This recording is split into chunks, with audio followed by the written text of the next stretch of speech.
Today on The Interest, we're clearing up myths about VA loans. I'm Ryan Kingsley, and joining us is Robert Fillyaw, managing partner at Holland Mortgage Advisors in Gainesville, Florida.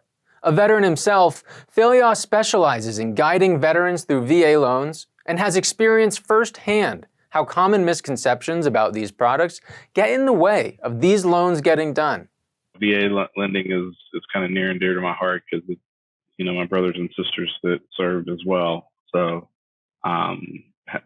personally, I've done VA loans with my personal home mortgages, and we made it a focus of our business pretty early on. Let's start with the myth that VA loans are difficult or complex. They're probably one of the easiest loans out there to do. I mean, when you look at the VA lending process and the guidelines, they're the most forgiving of any product that we have.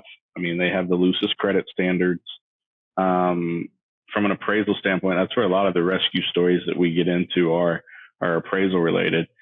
After a veteran couple received a lowball appraisal of $400,000, they switched to Robert's business and were able to dispute the appraisal to the Regional Loan Center.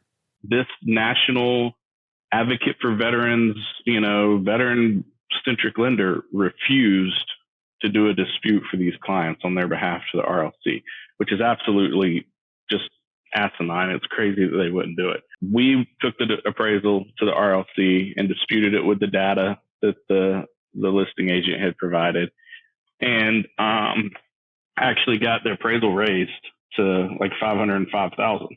Now, what about the myth that VA is too stringent? VA has worked really, really hard from the top, really, from the regional loan centers direction and guidance to the appraisers to kind of modernize a lot of their thoughts and views on property standards. So they're not as stringent as they once were.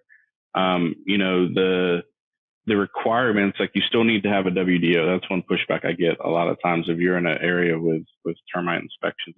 Before focusing on property standards and inspections, one common mistake is overlooking the Certificate of Eligibility early in the process, which can lead to frustration. So the biggest mistake I would say out of the gate that is a pet peeve of mine is not getting your veteran Certificate of Eligibility or COE up front, right? So when you're just being a veteran does not necessarily mean that you qualify for a VA loan. There's standards of service that you have to have met. For any veteran considering a home loan, remember, VA loans are a powerful tool, and with the right help, you can make the most of the benefits you've earned. For more, visit nationalmortgageprofessional.com. For The Interest, I'm Ryan Kingsley. For more on these and all of today's top stories, go to nationalmortgageprofessional.com.